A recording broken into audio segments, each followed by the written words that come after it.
Os 3 lugares mais perigosos da Terra.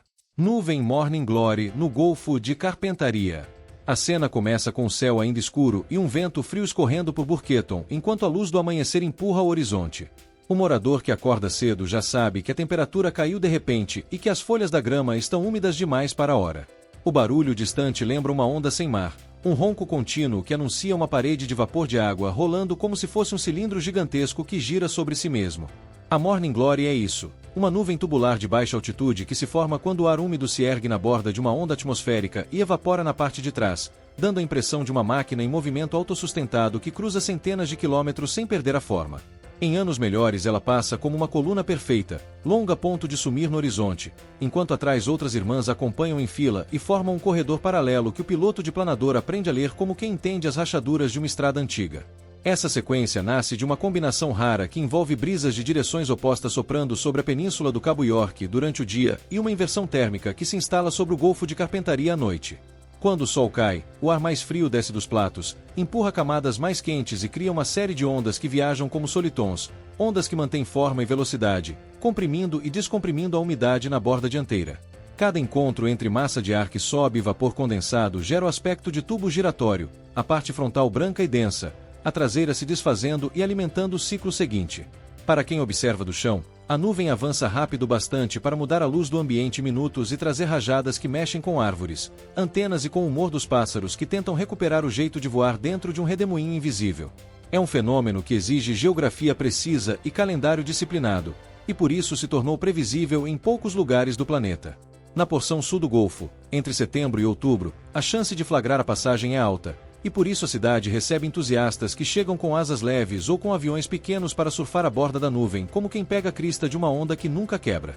Os relatos de voo falam em horas planando com o motor desligado, o altímetro oscilando com cada aceleração da onda, o horizonte coberto por um tubo branco que às vezes se divide, às vezes se junta, às vezes desenha uma curva suave que contorna a costa como se obedecesse a um mapa secreto. Na prática, a Morning Glory é uma aula de meteorologia aplicada a olho nu, um laboratório ao ar livre em que se percebe a diferença entre umidade sobre a água e ar seco sobre a terra, e se enxerga como o relevo do cabo separa as brisas e prepara o palco para o encontro da madrugada. A visão é bonita, porém impõe respeito, já que a borda frontal concentra cisalhamento de vento e turbulência que pega piloto desavisado. Quem mora ali aprendeu sinais práticos que viraram tradição, geladeira que cria gelo nos cantos, mesas de bar com guardanapo que se mexe antes da primeira claridade. O registro fotográfico costuma exagerar a sensação de calmaria, mas quem já ficou abaixo da sombra do cilindro sabe que a temperatura cai de maneira súbita, que a pressão muda, que o ar parece respirar de outro jeito em um ciclo rítmico. Cientistas vêm estudando o padrão há décadas e documentaram tipos, tamanhos e velocidades, medindo linhas de pressão que sobem de forma brusca com a passagem e definindo a estrutura como um bore atmosférico que avança como se o céu fosse um lago invertido. Do ponto de vista de impacto, a nuvem torna a região um polo de turismo científico e amplia a cultura local que aprendeu a conviver com um espetáculo que parece obra de efeitos especiais. É também uma vitrine de como fenômenos extremos podem ser explicados sem tirar a magia. Saber que a onda nasce do encontro de brisas não diminui o espanto de ver um cilindro perfeito de vapor desenhar o amanhecer. Em um mundo que às vezes transforma tudo em conteúdo instantâneo, a Morning Glory exige espera e observação, duas atitudes que recompensam com um filme natural de horas que nenhum arquivo de vídeo comprime sem perder textura. A opinião mais honesta sobre ela cabe no cotidiano de quem volta para casa depois que a nuvem passou, com vento mais estável e uma luz limpa nas poças d'água do acostamento. O morador sabe que não é milagre nem lenda, é apenas o céu mostrando o que pode fazer quando o mapa e o relógio colaboram. Quem vai a Burqueton em outubro entende que a paisagem manda no calendário e que há fenômenos que pedem que a gente chegue cedo, vista um casaco leve e aceite que a ciência e a beleza podem caminhar na mesma rua sem se empurrar. Quando o tubo se dissolve sobre terreno mais seco, fica um silêncio curto e um cheiro de umidade lavando o mato, e a cidade volta ao barulho comum de motores e conversas, com um assunto repetido que nunca cansa porque cada passagem tem uma forma ligeiramente diferente, uma curva mais acentuada, um tom de luz mais frio, uma borda mais definida, um vento mais firme. A explicação não mata a surpresa, e essa combinação sustenta a fama do lugar e a vontade de quem voa de voltar no ano seguinte. Cascata de sangue de Taylor na Antártida. O apelido assusta porque a água que escapa da língua do glaciar parece tinta derramada sobre gelo antigo, uma faixa vermelha que corre por fraturas e contrasta com um deserto branco e seco que quase não recebe neve. A cor não vem de algas, apesar de a história ter começado com essa hipótese há mais de um século. O que tinge a queda é ferro dissolvido que viaja em uma salmoura extremamente concentrada e fria, aprisionada sob o gelo por períodos que entram na escala do milhão de anos. Quando essa água rica em ferro encontra oxigênio perto da superfície, o ferro muda de estado e precipita como óxidos hidratados, criando o tom que dá nome ao lugar. A fonte não é um fio qualquer. Pesquisas mapearam uma rede de brina dentro do próprio glaciar, uma veia salobra que o radar de penetração detecta a partir de retornos diferentes em comparação com gelo puro. O caminho dessa brina resiste a temperaturas muito abaixo de zero porque a salinidade alta abaixa o ponto de congelamento e permite fluxo persistente. O detalhe mais fascinante é que nessa água escura e sem luz, sobrevivem micro-organismos que respiram de modo alternativo, usando compostos de enxofre e ferro em ciclos que pouco aparecem em ambientes comuns. Esses organismos mostram que a vida encontra rotas em lugares que a intuição humana descartaria por falta de energia e por isolamento prolongado.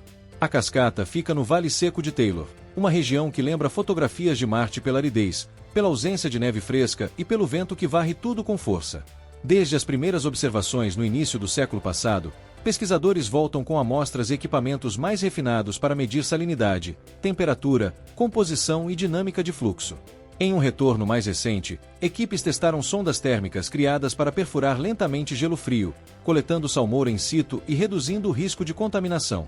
As análises revelam que a salmoura é rica em ferro ferroso e em compostos que servem de plataforma para reações redox que alimentam comunidades microbianas adaptadas ao escuro. A brina traz a assinatura química que carrega a memória do substrato rochoso e da água marinha antiga capturada quando o clima e o nível do mar eram outros. A paisagem nega o clichê de cascata caudalosa. O fluxo é intermitente, às vezes apenas umedecendo a fratura, às vezes formando uma língua mais definida que congela na borda do lago sob o gelo. O impacto visual é desproporcional ao volume, e isso ajuda a fixar a imagem no repertório de curiosidades mais fortes da Terra. Quem trabalha ali fala em logística difícil, em dias com sensação térmica que derruba a energia e em janelas curtas de operação.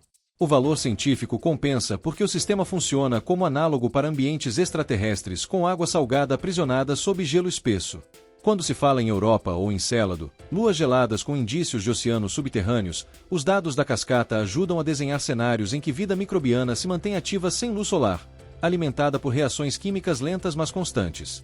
Em termos de comunicação pública, a explicação da cor virou exemplo de como a ciência revisa hipóteses com base em medições e como uma boa história não precisa de exagero para continuar intrigante. O ferro que oxida o ar é um processo banal em superfície, mas aqui ganha contorno épico porque sai de um glaciar frio demais para permitir água líquida comum.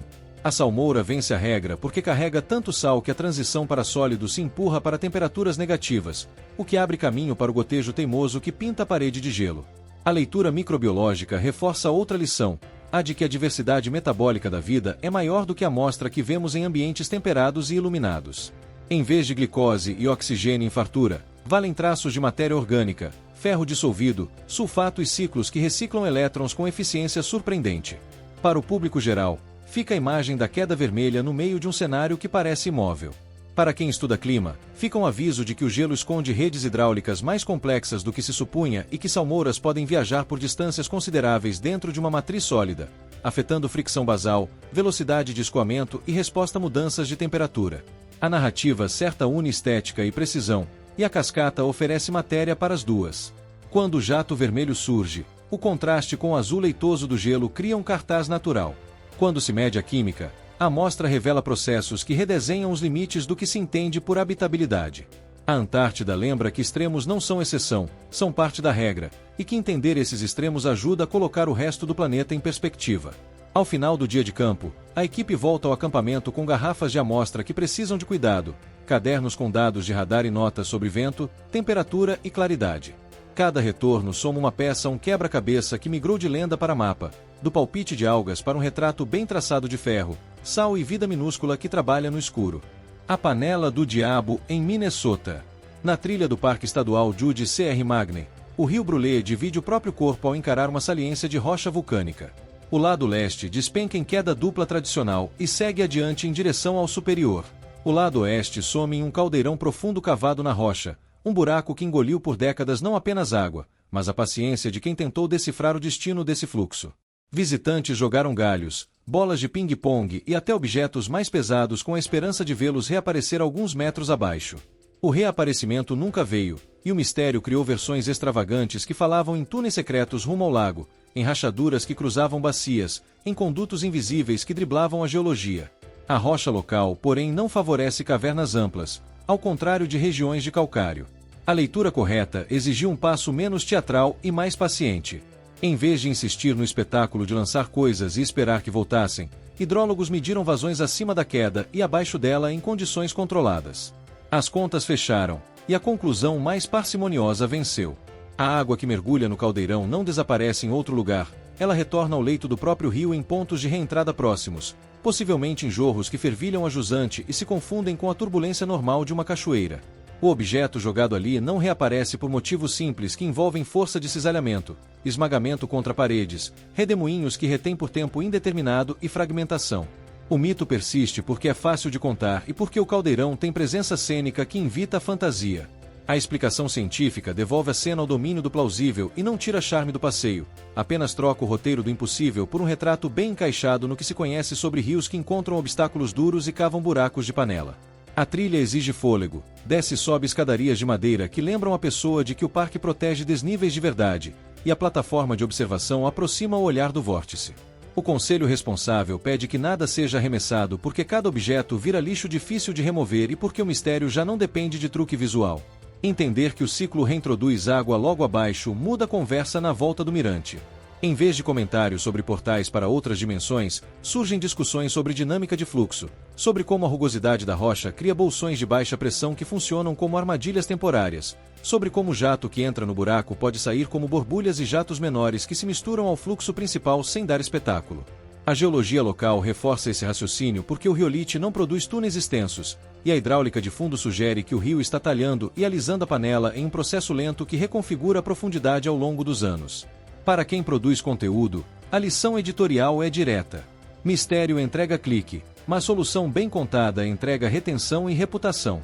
Vale narrar a história do mito, contextualizar as tentativas ruins que incluíram marcadores pouco úteis, explicar por que rastreadores simples não são a ferramenta certa em ambiente turbulento, apresentar a virada quando a equipe decidiu comparar vazões com instrumentação adequada e, por fim, registrar que o teste concorante pode nem ser necessário quando o balanço de água estável resolve a pergunta de forma inequívoca.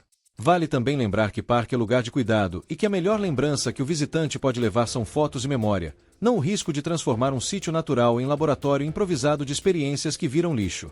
Ao final do circuito, a mente guarda duas imagens que se complementam. Uma é a do redemoinho hipnótico, espuma que some e reaparece em padrões repetidos. A outra é a elegância da resposta simples, a constatação de que o rio nunca deixou de ser rio e que desistir do efeito especial abre espaço para observar o normal funcionando com potência. A panela do diabo continua sendo um bom nome para vender a caminhada, mas o que faz a trilha valer a pena é a soma de ar frio, cheiro de mata e a chance de ver ciência aplicada explicando um enigma sem matar o encanto do lugar. O mito se dissolve como espuma branca em corredeira, e o que fica é a paisagem que ensina sem precisar de lenda.